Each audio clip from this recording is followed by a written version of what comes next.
Hello friends, welcome to my YouTube channel journey of hard work. तो कैसे हैं आप सब? आई होप सब लोग अच्छे होंगे।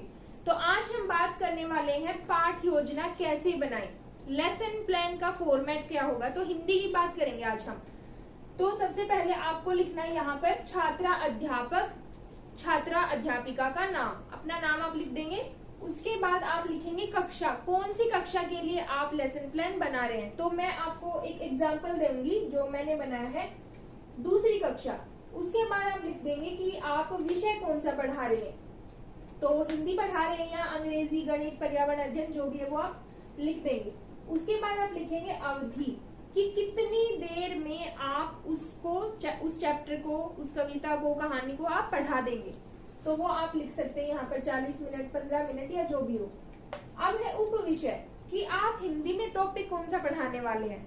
तो मैं यहाँ पर एग्जांपल दे रही हूँ ऊंट चला कविता, जो कि सबने सुनी होगी। अब इसमें शुरुआत कहाँ से होगी? सबसे पहले आपने ये एंट्रीज कर ली। उसके बाद आप लिखेंगे सबसे पहला पॉइंट अधिगम उद्देश्य।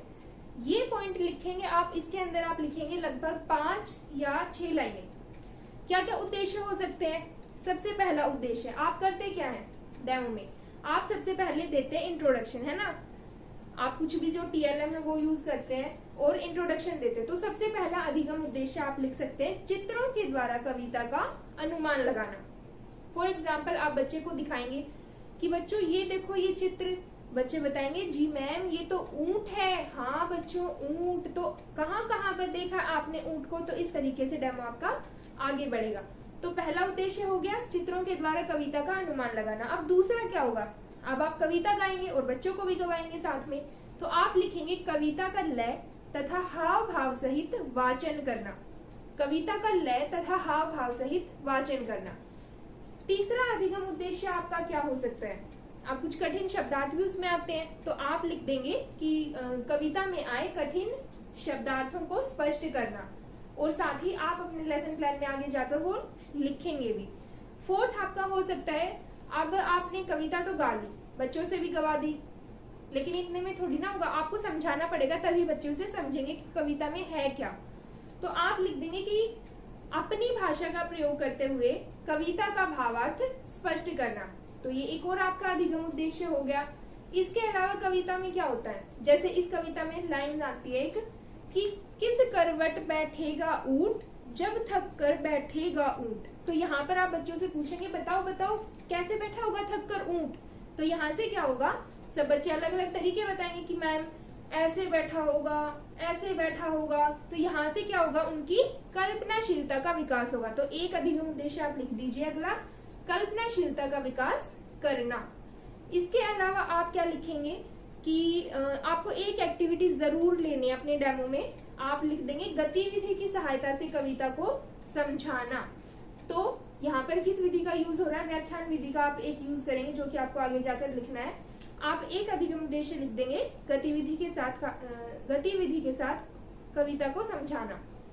इसके अलावा हाँ, कविता में हो या कहानी में हो, कुछ नैतिक मूल्यों का प्रयोग होता है जिससे बच्चे को सीखने को मिलता है। तो आप एक उद्देश्य लिखेंगे कि कविता में आए हुए मूल्यों को अपने जीवन में उतारना। तो इस तरीके से आप लगभग 5 या 6 अधिगम उद्देश्य लिख देंगे। उसके बाद है शिक्षण अधिगम सामग्री। अब आप ऐसे ही तो पढ़ाकर जाएंगे नहीं, इंटरेस्टिंग तरीके से पढ़ाएंगे। इंटरेस्ट कैसे आएगा? जब बच्चे कुछ देखेंगे, जब उनकी सेंसेस का यूज होगा, देख करके, सुन करके, करके वो सीखते हैं। तो आप क्या टीएलएम यूज करेंगे? इस वाले में क्या यूज हो सकता है? आप या तो चित्र लिख दीजिए, आप ऊंट का चित्र यूज करेंगे, या फिर आप लिख दीजिए ऊंट का स्टिक पपेट, ऊंट की कठपुतली, जो भी आपको यूज करना वो आप इसके सामने लिख देंगे। तो ये हो जाएगा आपका शिक्षण अधिगम सामग्री वाला पॉइंट। 2 पॉइंट आपकी पाठ योजना में कवर हो गए हैं। उसके बाद है विधियां, कि इस लेसन प्लान में आप विधियां कौन कौन सी यूज कर रहे हैं। तो कुछ तो सब में यूज होती है, जैसे कि प्रश्नोत्तर विधि है। प्रश्नोत्तर तो आप हर एक लेसन प्लान में यूज करते हैं। इसके अलावा व्याख्यान विधि, ये भी बड़ी कॉमन है। इसके अलावा आप आगमन विधि का यूज करते हैं, तो वो आप लिख सकते हैं। इसके अलावा प्रदर्शन विधि, आप अगर कोई टीएलएम यूज कर रहे हैं उसमें, तो आप वो लिख सकते हैं। अब विधियां आपने लिख दी, इसके अलावा और भी कोई विधि हो सकती है जो कि आप यूज करें। अब बात आती है पूर्वानुमान। पूर्वानुमान क्या होता है कि आप लेसन बना रहे हैं, तो इस लेसन बनाने के दौरान आप क्या सोच रहे हैं कि बच्चे को इसके बारे में अभी तक क्या पता होगा। तो इस कविता के बारे में क्या पता हो सकता है? सीधी सी बात है कि बच्चे ने ऊँट को देखा होगा कहीं टीवी पर या फिर कहीं वो घूमने गया होगा तब देखा होगा। तो आप पूर्व अनुमान में लाइन लिख सकते हैं कि बच्चे ने ऊँट को देखा है और वो ऊँट से परिचित है। तो इस तरीके से आप पूर्व अनुमान लिख सकते हैं। अब ये तो था अनुमान जो आपने लगाया कि हाँ बच्चे को ऐसे ऐसे ये चीज पता होगी। उसके बाद है पूर्व ज्ञान परीक्षण। अब आप उसके पूर्व ज्ञान की जांच करेंगे। कैसे करेंगे?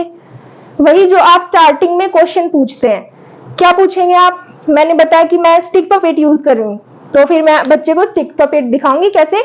कि बच्चों देखो आज मैं आपको किससे मिलवाने वाली हूँ। बच्चे देखेंगे अरे मैम ये तो ऊंट है। हाँ बच्चों मैं आज आपको ऊंट से मिलवाने वाली हूँ, तो बताओ बताओ इसको आपने कहाँ देखा है? बच्चे बताएंगे रेगिस्तान में देखा है। उसके बाद आप एक और क्वेश्चन लेकर आएंगे कि अच्छा बच्चों आपने देखा है ऊंट को, तो क्या आपने इससे संबंधित कोई कविता सुनी है? तो यहाँ पर अब आप पूर्व ज्ञान परीक्षण में इधर लिख देंगे प्रस्तावित प्रश्न, इधर लिख देंगे संभावित उत्तर। यहाँ पर वो क्वेश्चन लिखेंगे, यहाँ पर उनके आंसर लिख देंगे।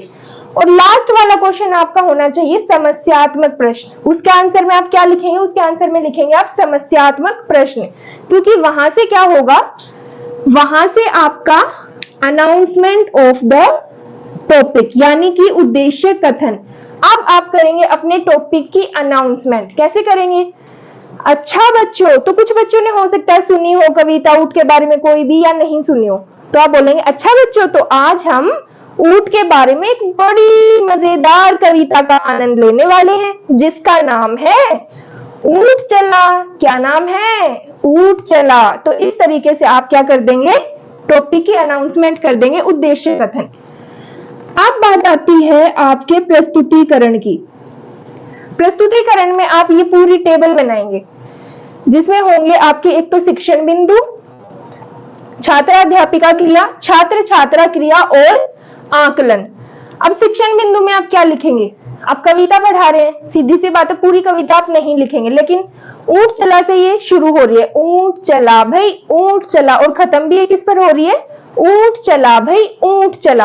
तो आप ऊपर ये लाइन लिख देंगे, उसके बाद बीच में लगा देंगे डैश डैश डैश, उसके बाद नीचे भी सेम लाइन जो भी कविता में होगी वो आप लिख देंगे ऊंट चला। तो इस तरीके से शिक्षण बिंदु में तो आपने लिख दी कविता जो आप पढ़ाने वाले हैं। उसके बाद आती है छात्र अध्यापिका क्रिया। अब छात्र अध्यापिका क्रिया में ये सारी टर्म्स आती हैं। सबसे पहला है आपका आदर्श वाचन। आदर्श वाचन में आप क्या करेंगे कि आप इसमें लिखेंगे कि छात्र अध्यापिका हाव भाव, यति गति, विराम चिन्हों का प्रयोग करते हुए कविता का वाचन करती है। तो ये आप लिखेंगे छात्र अध्यापिका क्रिया में। उसके बाद छात्र छात्रा क्रिया में आप क्या लिखेंगे कि बच्चे इस कविता को ध्यान पूर्वक सुनते हैं और साथ में गाते हैं। तो ये वाली लाइन आपने इसमें लिख दी। अब आता है आकलन। आकलन आप किस आधार पर करेंगे? उसी आधार पर करेंगे जो आपने अभी अभी टास्क दिया। आपने क्या टास्क दिया कि बच्चों अभी मैम कविता गाएंगी, मेरे साथ साथ आपको भी गाना है और एक्शंस करने हैं। तो बच्चों का आकलन आप किस आधार पर करेंगे? कविता गाने के आधार पर और ध्यानपूर्वक सुनने के आधार पर। अब उसके बाद है अनुकरण वाचन। अनुकरण वाचन में क्या करेंगे? अब आप एक एक बच्चे को रैंडमली बोल सकते हैं कि बेटा आप उठो, आप कविता पढ़ो, और बाकी बच्चे भी ध्यान से सुनेंगे और बच्चे के पीछे पीछे एक्शंस करेंगे और कविता को गाएंगे। तो ये होता है आपका अनुकरण वाचन। सेम लाइन जो आपने यहाँ पर लिखी थी आदर्श वाचन में, वो आप इसमें भी लिखेंगे कि छात्रा अध्यापिका एक एक बच्चे को यति गति विराम चिन्हों का प्रयोग करते हुए कविता का वाचन करने को कहती है।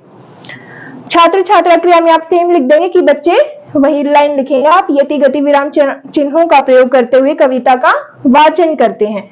आकलन क्या होगा? कविता का वाचन करने के आधार पर आप उनका असेसमेंट करेंगे। अब नेक्स्ट है उच्चारण संशोधन। अब हो सकता है कि बच्चे ने बीच में कुछ गलतियां की हो, कुछ गलत शब्द बोले हो, ऐसा हो सकता है, वर्तनी उनकी उसे ना पता हो, वो उन्हें ठीक से ना बोल पाए। तो अब आप उस बच्चे को करेक्ट करेंगे कि बेटा ये शब्द ऐसे नहीं होता, ऊंट ऊंट बोल रहा कोई बच्चा, लेकिन चंद्र बिंदु की साउंड नहीं आ रही, ऊंट होता है बच्चा। तो आप कैसे बोलेंगे कि बच्चे ऊंट होता, आप उसको दोबारा बुलवाएंगे, दोहराएंगे उसके साथ। तो यहाँ पर आप लिख देंगे कि छात्रा अध्यापिका उच्चारण संशोधन, या फिर आप लिख सकते हैं कि बच्चे के द्वारा बोले गए गलत शब्दों को संशोधित करती है एवं पुनः दोहराने को कहती है। सेम लाइन आप छात्र छात्रा क्रिया में क्या लिख देंगे कि बच्चे गलत बोले गए शब्दों को पुनः दोहराते हैं, और आकलन में भी आप लिख देंगे कि सही बोले गए शब्दों के आधार पर। अब आता है शब्दार्थ, कि अब आप कुछ शब्दार्थ बताएंगे। छात्रा अध्यापिका शाम पट से बच्चों को शब्दार्थ लिखने को कहती है। ये आप उच्चारण संशोधन इसको अंडरलाइन करके और फिर आप बोलेंगे ये वाली लाइन। अब वो शब्दार्थ भी आपको इसके नीचे लिखने हैं, शब्दार्थ के नीचे। जैसे कि इसमें क्या हो सकता है, बोझ, बोझ का मतलब क्या होता है, भारी सामान। कोई दूसरा शब्दार्थ हो सकता है कि ढोना, ढोना क्या होता है, लेकर जाना। कोई तीसरा शब्द कविता में आया है, बच्चा पूछ लेता है, बालू, बालू क्या होता है, बालू बेटा एक रेत ही होता है।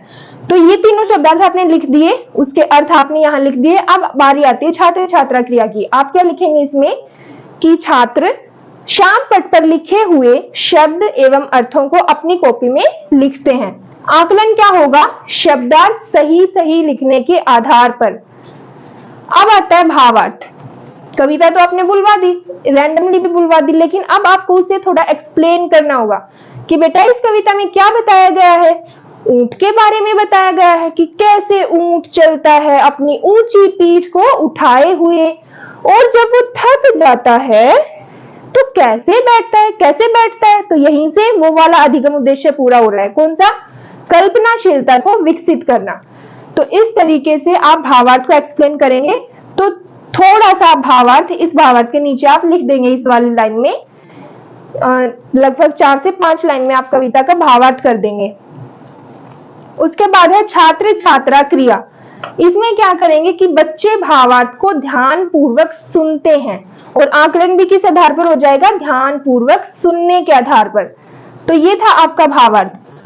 अब कविता है, इसीलिए हम ये वाले शब्द यूज करेंगे, भावानुभूति व सौंदर्य अनुभूति प्रश्न। अगर कहानी होगी तो इसकी जगह में दूसरे यूज करने हैं। तो भावानुभूति एवं सौंदर्य अनुभूति प्रश्न। अब कविता से रिलेटेड कोई भी आप 2 या 3, 4 जितने भी हो क्वेश्चन पूछ लेंगे। जैसे कि बच्चों ऊंट पर कैसे चढ़ा जा सकता है, अच्छा सीढ़ी लेकर चढ़ोगे।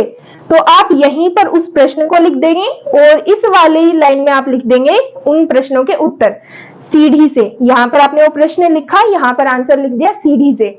ऐसे ही आप 1-2 क्वेश्चन और पूछ सकते हैं कि ऊंट की पीठ कैसी होती है बच्चों, अच्छा ऊंची होती है, तो ऊंची आप यहाँ पर आंसर लिख देंगे। अब आकलन में आप लिखेंगे सही उत्तर देने के आधार पर, क्योंकि आपने क्वेश्चन पूछे हैं, तो उसी टास्क के आधार पर आप उसका असेसमेंट कर लेंगे। अब ये थी आपकी टेबल। अब यहां तक हो गया। अब हमने एक अधिगम उद्देश्य लिखा था, गतिविधि की सहायता से कविता को समझाना। तो अब कोई भी एक्टिविटी जो भी आपके मन में हो जिससे बच्चे एंजॉय कर पाए, वो आप यहाँ पर लास्ट में लिख देंगे। गतिविधि लिख करके वो गतिविधि आप यहाँ पर लिख देंगे छात्रा अध्यापिका क्रिया में, और यहाँ पर लिख देंगे कि बच्चे आनंद के साथ गतिविधि करते हैं। आकलन में लिख देंगे गतिविधि करने के आधार पर। अब आता है आपका अधिगम विस्तार, जो कि आपका लास्ट पॉइंट है, यानी कि होमवर्क आप क्या देते हो। तो होमवर्क आपको देना कुछ क्रिएटिव, ये नहीं कि बच्चों प्रश्न उत्तर लिखे हैं ये आपको उतार कर लाने, ऐसा कोई होमवर्क नहीं देना है आपको। आप कुछ क्रिएटिव देंगे जिससे बच्चा एंजॉय करेगा। आप दे सकते हैं कि ऊंट का चित्र बनाकर लाना है बच्चों आपको। आप किसी भी पिक्चर से देखकर बनाकर ला सकते हैं, तो सब अलग अलग तरह का एक ऊंट बनाकर लाएंगे। तो ये थी आपकी पाठ योजना हिंदी की। हिंदी के लिए, कविता के लिए थी ये स्पेशल। कविता के लिए आपको ये वाला फॉर्मेट यूज करना है, कहानी के लिए एक अलग फॉर्मेट है। तो आई होप कि हिंदी के लेसन प्लान से रिलेटेड आपके सारे डाउट्स क्लियर हो गए होंगे। अगर वीडियो पसंद आई है तो चैनल को सब्सक्राइब करें, वीडियो को लाइक करें। Thank you.